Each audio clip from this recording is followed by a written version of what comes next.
96.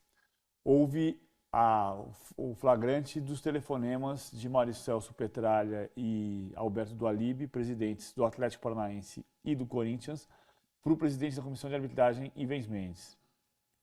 Uma das frases era, então é 1-0-0, frase do Dualib para o presidente da Comissão de Arbitragem, Ivens Mendes. Ali deduzia-se que podia ser 100, 100 mil, 100 não sei o quê. Enfim. A partir, na esteira da conversa, vem a história que então Corinthians e Atlético Paranaense, que tentavam fraudar resultados, supostamente, deveriam ser rebaixados. Não houve nenhum tipo de confirmação, comprovação matemática documentada que o Corinthians e o Atlético Paranaense estivessem fraudando o resultado, influenciando escala de arbitragem, fazendo o que fosse com o presidente da comissão. Então não cai Corinthians e Atlético Paranaense. Então não cai Corinthians e Atlético Paranaense, então não cai ninguém. Tá. E assim Fluminense e Bragantino permaneceram. Quando é time grande, tipo Corinthians e tal, o tratamento é diferente, né? Ou não? Ficaram tanto Corinthians quanto Fluminense. Talvez se fosse só Atlético Paranaense, tivesse caído o Atlético Paranaense. É possível. Como Corinthians, como Santos, Flamengo, Inter... Em 97, o Fluminense caiu de novo e foi jogar a Série B. Jogou a Série B e foi rebaixado para a Série C. Em 99, ganhou a Série C. Jogaria a Série B. Aí teve o caso Gama e Botafogo. O rebaixamento de 99 era por média. Média dos últimos 3 campeonatos. O Botafogo perdeu um jogo de 6-1 do São Paulo. E o São Paulo teve a irregularidade do jogador Sandro Hiroshi, que não tava, que tinha um erro na venda do União de Rondonópolis para o Rio Branco e do Rio Branco para o São Paulo. Então, se ele pertencia à União de Rondonópolis, ele não podia ter sido vendido para o São Paulo, mas ele tinha condição de jogo legal.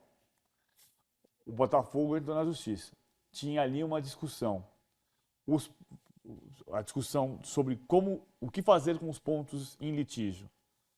O Botafogo conseguiu reverter os pontos da derrota. O São Paulo perdeu os 3 pontos e os 3 pontos passaram para o Botafogo. Passaram para o Botafogo. Muita gente dizia, não, pela legislação atual, os pontos têm que sair do São Paulo e desaparecerem no campeonato. Não vão para o Botafogo. Naquele mesmo ano, teve decisão no Campeonato de Rondônia com decisão desse tipo. Os pontos saíram de um e foram para o outro. O fato é que o Botafogo, com os 3 pontos conquistados da perda dos pontos do São Paulo, escapou do rebaixamento. Caiu o Gama. O Gama foi à Justiça Esportiva. Não teve sucesso.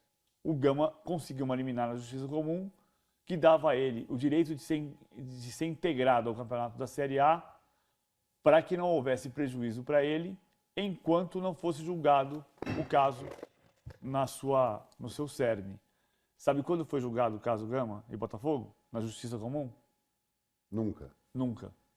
Por isso é que não se deve, por isso é que se pede, eu acho justo, você não pode obrigar ninguém, todo mundo pode à Justiça Comum.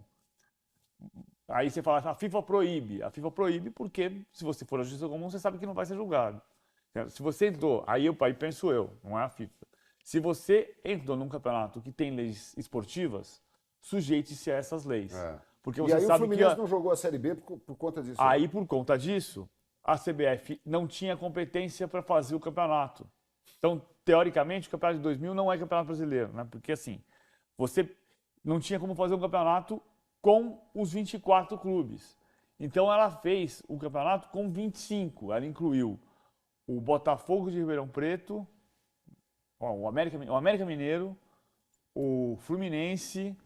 Foram 4 clubes que entraram na esteira disso e o Fluminense voltou por causa disso. Bahia, né? O Bahia. O Bragantino, você fala Olha, memória, enfim. Não, o Bragantino foi antes. Foi anterior. Agora, eu acho que é importante seria dizer... cômico se não fosse o Paulo está trágico. lembrando a história toda, eu acho que assim, vou até frisar aqui, não estou justificando o justificável, não estou defendendo a portuguesa, estou fazendo uma lambança. Estou criticando a CBF e o tribunal também. E sobre esse episódio do passado, você vê, quem recorreu não foi o Fluminense, foi o Botafogo. Quem ganhou os pontos não foi o Fluminense, foi o Botafogo. E aí, a partir do recurso do Gama, junto com o Fluminense, outros subiram. O escândalo do 1-0-0 não foi do Fluminense, foi do Corinthians, certo? Do seu Ivens Mendes e o Atlético Paranaense, que gerou uma confusão da qual o Fluminense se beneficiou de novo. Ou seja, não foi o Fluminense que entrou no tapetão nessas ocasiões. E hoje não é o Fluminense que está recorrendo. Então tadinho do Fluminense. Não estou defendendo o Fluminense nenhum. O Fluminense se aproveitou, sim, na prática, de situações causadas nesses episódios, não por ele diretamente, mas pela cartolagem, pelos advogados que entram com 1000 recursos, por esses personagens do futebol. Então a gente fala muito do Fluminense e esquece que o 1-0-0 foi o seu Corinthians, o seu Atlético Paranaense, o seu, evidentemente, já morreu, né? O seu Botafogo, que ganhou pontos de um jogo que perdeu de 6-1.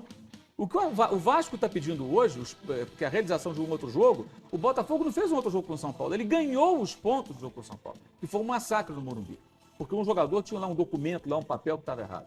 Então tem muito mais gente envolvida, a gente lembra muito do Fluminense. E hoje tem gente acusando o Fluminense, o que eu não vejo como algo correto. A não ser que alguém descubra amanhã que o Fluminense está por trás de alguma coisa. Até agora nada apareceu, então acho que o Fluminense está entrando de carona de novo.